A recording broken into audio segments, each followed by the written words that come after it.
নমস্কার, ইনফোলিপের বাণী ও কথা পর্বে সকলকে স্বাগত। আজ ঠাকুর ও গোবিন্দ দত্তের একটি ঘটনা আপনাদের সামনে তুলে ধরার চেষ্টা করব।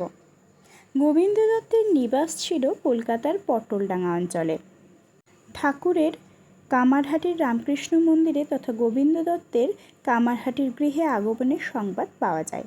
এই সময় একদিন বেলা আন্দাজ 10টার সময় ঠাকুর রাখালকে নিয়ে কামারহাটিতে উপস্থিত হলে গোপালের মা আহ্লাদে আটখানা হয়ে যথাসাধ্য জলযোগের ব্যবস্থা করেন এবং ঠাকুর ও রাখালকে দত্তবাবুদের বৈঠকখানায় বিছানা পেতে বসিয়ে রন্ধনে মন দেন।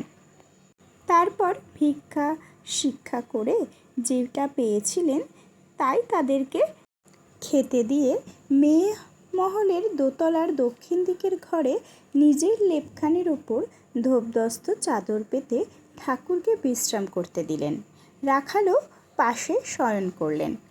এমন সময় ঠাকুর একটি দুর্গন্ধ অনুভব করলেন এবং ঘরের কোণে তাকিয়ে দেখলেন দুইটি কঙ্কালময় প্রেত মূর্তি সেখানে দাঁড়িয়ে তাকে অনুনয় করছেন, আপনি এখানে কেন?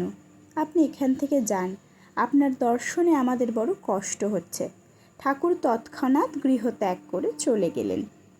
কামারহাটি নিবাসী অশীতিপর বৃদ্ধ শ্যামাপদ ভট্টাচার্য বলছেন, ঠাকুরের সঙ্গে দত্তগৃহিণীর একবার কথোপকথনের সুযোগ হয়েছিল। ঠাকুর দত্তগৃহিণীকে দেখেই বলেছিলেন যে তার দেহ পুত্রশোকের জ্বালায় এখনও জ্বলছে। দত্তগৃহিণী অবনত মস্তকে তা স্বীকার করেন।